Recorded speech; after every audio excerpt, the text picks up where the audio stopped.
28 साल का विपुल एक बड़े शहर में इंजीनियर की नौकरी करता था। इंजीनियर बनने के बाद बहुत कम समय में उसने ज्यादा तरक्की कर ली थी। उसके पास अपनी खुद की एक कार भी थी। एक बार हुआ ये कि विपुल के किसी रिश्तेदार की शादी तय हुई। उसे भी उस शादी के लिए निमंत्रण मिला था, इसीलिए वो दूसरे शहर जाकर उस शादी का हिस्सा बना। अगले दिन उसे बहुत जरूरी काम था, इसलिए ना चाहते हुए भी रात के समय उसे अपने शहर के लिए रवाना होना पड़ा। वापस जाते वक्त उसने एक ढाबे पर खाना खाया। उसने अपने मोबाइल पर लोकेशन चेक की तो उसे पता चला कि हाईवे पहुंचने का एक शॉर्टकट रास्ता भी है। आते वक्त उसे उस रास्ते के बारे में नहीं पता था, लेकिन उसने फैसला किया कि जाते समय वो उसे रास्ते से हाईवे पर पहुंचेगा। खाना खाने के बाद विपुल ने ढाबे वाले को खाने के पैसे दिए और फिर जैसे ही उसने उससे हाईवे जाने वाले उस कच्चे शॉर्टकट रास्ते के बारे में पूछा, वैसे ही उस ढाबे वाले के चेहरे के हाव भाव बदल गए। उसके चेहरे पर डर साफ साफ विपुल को नजर आ रहा था। तुरंत ही उसने उससे रास्ते के बारे में बातचीत करना शुरू कर दी। विपुल, क्या हुआ? आप थोड़े परेशान लग रहे हैं। ढाबे वाला जी, कुछ भी तो नहीं, वो अभी अपने उस सड़क के बारे में पूछा ना, इसलिए मैं थोड़ा डर गया। मेरी आपसे विनती है कि आप उस सड़क से हाईवे पर जाइए। विपुल, क्यों? ऐसा क्या है उस सड़क पर जो आप इतना डर रहे हैं और मुझे उस सड़क से ना जाने की सलाह दे रहे हैं? ढाबे वाला जी, देखिए, आप ठहरे शहरी लोग, आप क्यों मेरी बात का विश्वास करेंगे? विपुल, अरे कहो तो सही, बात क्या है? ढाबे वाला जी, बात यह है कि उस सड़क पर एक चुड़ैल रहती है। विपुल, क्या? ढाबे वाला, हाँ ये सच है। यहाँ आसपास के गांवों में रहने वाले लोग कहते हैं कि इस सड़क पर एक चुड़ैल रहती है जो कि किसी का भी रूप ले सकती है। आज तक जो भी उस सड़क से गुजरता है कभी जिंदा नहीं बच सका, और जो जिंदा बच भी गया वो या तो किसी हादसे में मारा गया या फिर उसने आत्महत्या कर ली। विपुल, ये क्या बकवास कर रहे हो? आज के जमाने में भूत, मैं इन बातों पर विश्वास नहीं करता। ढाबे वाला, देखिए साहब, मैंने पहले ही कहा था, आप शहर के रहने वाले हैं, आपको मेरी बात पर विश्वास नहीं होगा। खैर, आपको बताना मेरा काम था, अब जाना ना जाना आपकी मर्जी। विपुल, मनोरंजन के लिए आपका धन्यवाद, लेकिन मैं इन बातों पर विश्वास नहीं करता। अभी मुझे निकलना चाहिए। ऐसा कहते हुए विपुल वहां से जाने लगा कि तभी उस ढाबे वाले उसे पीछे से जोर से चिल्लाते हुए कहा, एक बात याद रखना साहब, उस रास्ते पर कभी किसी को लिफ्ट मत देना। लेकिन विपुल उसकी इस बात पर ध्यान न देते अपनी कार और बढ़ा और उसमें सवार होकर निकल गया। आधे घंटे के सफर के बाद वो उस जगह पर पहुंचा जहां से लेफ्ट टर्न लेते ही वो सड़क शुरू होती थी। वहां पहुंचते ही उसके अपने गाड़ी को ब्रेक लगा दिया और उसके दिमाग में ढाबे वाले की बातें घूमने लगी। वो सोचने लगा कि क्या वाकई में इस सड़क से जाना ठीक होगा या नहीं। लेकिन फिर उसने सोचा कि रास्ता हाईवे पहुंचने का शॉर्टकट है, अगर वो इसी रास्ते से जाएगा जल्द ही हाईवे पर पहुंच जाएगा। इसके बाद उसने लेफ्ट साइड की ओर टर्न ले लिया। उस सड़क पर सफर करते हुए विपुल को 20-25 मिनट हो चुके थे। इस बीच उसे उस सड़क पर ना ही कोई और गाड़ी आती जाती दिखाई दी और ना ही कोई लोग दिखे। वो सड़क पूरी तरह से सुनसान थी, और तो और कच्चा रास्ता होने की वजह से उस सड़क पर कोई स्ट्रीट लाइट भी नहीं लगी हुई थी। स्ट्रीट लाइट ना होने के कारण उस सड़क पर बहुत ही गहरा अंधेरा छाया हुआ था, जो कि उस माहौल को डरावना बनाने के लिए काफी था। इस वजह से अब विपुल को थोड़ा थोड़ा डर लगने लगा था। ऊपर से उस ढाबे वाले ने कही हुई बातों ने उसे बुरी तरह से परेशान कर दिया था। अचानक दूर से ही विपुल को सड़क पर कोई खड़ा हुआ दिखाई दिया। पास पहुंचने पर उसने देखा कि एक 20-21 साल की खूबसूरत लड़की सड़क के किनारे खड़े हुए किसी के आने का इंतजार कर रही थी। जैसे ही उसने उसके नजदीक जाकर कार रोकी और उसे देखा तो वो पूरी तरह से उस लड़की को देखते ही मंत्रमुग्ध हो गया। वो लड़की बेहद सुंदर थी और उसने सफेद रंग का सलवार कमीज पहना हुआ था। उसे देखने के बाद तो उसके दिमाग से सारा डर ही कहीं भाग गया हो। उस लड़की ने कहा, क्या आप मुझे आगे तक छोड़ सकते हैं? मैं आगे हाईवे के पास वाले गांव में ही रहती हूँ। उस लड़की के ऐसा कहने पर भी विपुल कोई फर्क नहीं पड़ा और वो उसे देखता ही रहा। उस लड़की ने दोबारा कहा, हेलो, आप कहाँ को गए? विपुल, माफ कीजिएगा, आपने अभी कुछ कहा क्या? लड़की, जी मैं ये कह रही थी कि क्या आप मुझे आगे चंदनपुर गांव में छोड़ सकते हैं? ये गांव अभी आगे हाईवे से पहले ही है। वो मेरी साइकिल का टायर पंचर हो गया है और मैं पिछले 1 घंटे से यहीं पर फंसी हुई हूँ और किसके आने का इंतजार कर रही थी, और इतने में आप यहाँ आ गए। क्या आप मुझे आगे तक छोड़ देंगे? विपुल, जी मैं अभी हाईवे की ओर ही जा रहा था, आप बैठिए, मैं आपको उस गांव में छोड़ दूंगा। लड़की, जी आपका बहुत बहुत शुक्रिया। विपुल, इसमें थैंक यू बोलने की जरूरत नहीं है। लड़की, जी? उस लड़की ने चौंकते हुए पूछा, क्योंकि उसे इंग्लिश में कहा हुआ समझ में नहीं आया।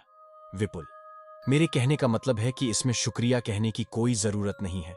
मेरी जगह कोई और भी होता तो वो भी यही करता। विपुल समझ गया कि उस लड़की को इंग्लिश नहीं आती है। इसके बाद वो लड़की कार के पीछे वाली साइड पर बैठ गई। इसके बाद विपुल ने इंजन स्टार्ट किया और उस लड़की को लेकर आगे की सफर की निकल पड़ा। वैसे तो वो दोनों एक दूसरे से अनजान थे और पहली बार ही एक दूसरे से मिले थे, पर ऐसे बातें कर रहे थे जैसे गहरे दोस्त हों। बातों बातों में विपुल को पता चला कि उस लड़की का नाम अमृता है। कुछ देर के बाद वो दोनों शांत हो गए। फिर अमृता का ध्यान गया कि विपुल ड्राइविंग सीट के ऊपर लगे मिरर से चुपके से उसे देख रहा है। ये देखने के बाद उसने अपनी आंखें बंद कर लीं और कुछ बड़बड़ाने लगी। विपुल के लिए ये बात थोड़ी अजीब थी, लेकिन तभी उसे उस ढाबे वाले ने कही हुई बातें याद आईं। उसे याद आया कि उसके ढाबे से जाते वक्त ढाबे वाले ने कहा था कि किसी को लिफ्ट मत देना, लेकिन उस लड़की की खूबसूरती को देखकर उसने उस लड़की अमृता को लिफ्ट दे दी थी। वैसे तो उसे भूत प्रेत में विश्वास नहीं था, मगर न जाने क्यों अमृता को इस तरह देख उसे डर लगने लगा। वो अभी थोड़ा डरा हुआ ही था कि उसे मिरर से दिखाई दिया कि अमृता के दाएं हाथ पर कुछ लाल रंग जैसा कुछ लगा हुआ है, लेकिन मिरर में से कुछ भी ठीक से दिखाई नहीं दे रहा था। इसलिए बड़ी हिम्मत करके उसने पीछे मुड़क देखा तो उसके होश उड़ गए। अमृता के दाएं हाथ के उंगलियों पर हल्का सा लाल रंग का कुछ लगा हुआ था, निकल रहा था, तो वहीं उसकी पर्स से लाल रंग निकलकर सीट के नीचे टपक रहा था। विपुल ने तुरंत अपना सिर आगे की ओर कर लिया और बड़ी बेचैनी के साथ ड्राइविंग करने लगा। जिस वक्त उसने पीछे मुड़कर देखा था उस वक्त भी अमृता आंखें बंद करके कुछ बड़बड़ा रही थी, इसलिए उसे विपुल की इस हरकत के बारे में पता नहीं चला। डरते डरते विपुल ड्राइविंग करते हुए वो रास्ते में लगे एक गांव में पहुंचा। रात के समय वो गांव पूरी तरह से सुनसान था, लेकिन सामने का नजारा देखते ही उसके जान में जान आई। सामने एक लड़का अमृता की ही तरह लिफ्ट का इंतजार कर रहा था। उसकी खराब हुई बाइक वहां बगल में खड़ी थी, लेकिन दिलाशादायक बात यह थी कि वो लड़का और कोई नहीं बल्कि विपुल के बचपन का दोस्त मिलिंद था। उसने मिलिंद को भी लिफ्ट दी। वो उसकी बगल में बैठ गया। अमृता को मिलिंद के बैठने से कोई ऐतराज नहीं था। जैसे ही विपुल ने गाड़ी का इंजन स्टार्ट किया, वैसे ही अमृता दोबारा आंख बंद करके कुछ बड़बड़ाने लगी। मिलिंद को भी ये बात थोड़ी अजीब लगी। वो दोनों धीरे से एक दूसरे से अमृता को लेकर बातचीत करने लगे। विपुल ने मिलिंद ढाबे वाले से लेकर के मिलिंद से तक क्या कुछ हुआ ये सब बताया। सब जानने के बाद अब मिलिंद को भी डर लगने लगा और उसने डरते हुए कहा, विपुल, इस रोड पर चंदनपुर नाम का कोई गांव ही नहीं है। मैंने मोबाइल में लोकेशन चेक की थी। ये सुनने के बाद तो विपुल पूरी तरह सुन्न हो गया, लेकिन वैसी हालत में भी वो ड्राइविंग करता रहा। विपुल को ये यकीन हो चुका था कि अमृता एक भूत है। तभी मिलिंद को आइडिया आया। उसने विपुल को गाड़ी रोकने को कहा। गाड़ी रोकने के बाद भी अमृता आंख बंद करके कुछ बड़बड़ा ही रही थी। मिलिंद उसके बगल में जाकर बैठ गया। इस बीच विपुल ने तुरंत अमृता के दूसरी तरफ का दरवाजा खोल दिया और तुरंत जाकर अपनी ड्राइविंग सीट पर बैठ गया। अमृता अभी भी आंखें बंद के कुछ बड़बड़ा ही रही थी कि अचानक मिलिंद ने उसे जोर का धक्का दिया और वो गाड़ी के बाहर जाके की गिरी। जैसे ही वो गाड़ी के बाहर गिरी, विपुल ने तुरंत एक्सेलरेटर पांव रख दिया और गाड़ी को जोर से भगाया। मिलिंद पीछे वाली सीट पर ही बैठा रहा। अब वो एक गांव से गुजर रहे थे, लेकिन अभी जो कुछ भी कुछ देर पहले उन्होंने किया था, उसके बाद तो उन्हें पता भी नहीं था कि वो किस गांव से गुजर रहे हैं। इसके बाद वो दोनों बातें करने लगे। मिलिंद, विपुल, हमने बहुत बड़ी गलती कर दी। विपुल, क्या? मिलिंद, वो कोई चुड़ैल या भूत नहीं थी। विपुल, लेकिन ये तुम कैसे कह सकते हो? मिलिंद, क्योंकि जब मैं उसे धक्का देने के लिए उसके बगल में बैठा तब मुझे पता चला कि वो कोई उसका ऐसा ही बड़बड़ाना नहीं था। वो कोई पूजा पाठ वाली लड़की थी। मुझे ठीक से कुछ सुनाई नहीं दिया, लेकिन मैंने बस इतना सुना, ओम। विपुल, अच्छा, और उस खून के बारे में क्या कहोगे तुम?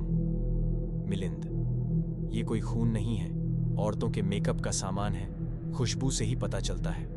मुझे थोड़ा जुकाम है, इसलिए सीट के नजदीक पहुंचते ही मुझे खुशबू आ रही है। पर क्या तुम्हें नहीं आई ये खुशबू? विपुल, हाँ, आई तो थी, पर मैं इतना डर हुआ था कि मत पूछो। खैर, हमसे बहुत ही बड़ी गलती हुई जो उसे चुड़ैल समझकर इस तरह से गाड़ी के बाहर फेंक दिया। मिलिंद, सही में बहुत बड़ी गलती हो गई। विपुल, एक मिनट, तुमने तो कहा था कि चंदनपुर नाम का कोई गांव है ही नहीं यहाँ, और उस लड़की को तो वहीं पर उतरना था, तो ये कैसे? मिलिंद, अरे विपुल, सीधी सी बात है, रास्ता भटक कर आ गई होगी यहाँ। विपुल, मिलिंद, मुझे अच्छा नहीं रहा है अमृता के लिए, क्यों ना हम वापस चले उसे लेने? मिलिंद, लेकिन वो हमें माफ नहीं करेगी। बहुत गुस्सा करेगी। विपुल, छोड़ो ना, मांग लेंगे मांगी। इस तरह वो वापस पीछे अमृता को लेने के लिए मुड़े। वो अभी उसी गांव से गुजर ही रहे थे कि एक दुकान पर विपुल को गांव का नाम लिखा हुआ दिखा। जब उसने वो पढ़ा तो उसके पैरों के नीचे की जमीन ही सरक गई। उस गांव का नाम था चंदनपुर। ये देखने बाद उसने तुरंत गाड़ी को रोका और डरते हुए पीछे मुड़कर देखा। तुरंत उसकी गाड़ी से उसकी चीखें गांव वालों को सुनाई दे रही थी। गांव वालों को अपने घर के अंदर से ही सारा शोर सुनाई दे रहा था, पर किसी ने भी बाहर जाकर उसकी मदद नहीं की, क्योंकि सभी गांव वाले जानते थे कि आज उस चुड़ैल को एक और शिकार मिल गया है। अगले दिन उस ढाबे वाले ने अखबार में पढ़ा कि जानवर ने विपुल नाम के इंजीनियर को मार डाला। उसी पन्ने पर यह भी लिखा हुआ था कि सिर में चोट लगने की वजह से अमृता नाम की लड़की अपना मानसिक संतुलन खो दिया है। ये सब पढ़ने के बाद उस ढाबे वाले ने अपने आप से कहा, बकवास है ये सब कुछ, इसके पीछे जरूर उस चुड़ैल का ही हाथ होगा, बेचारा आदमी। तो दोस्तों, आज की वीडियो में बस इतना ही। वीडियो पसंद आया तो मेरे चैनल को सब्सक्राइब करें। धन्यवाद।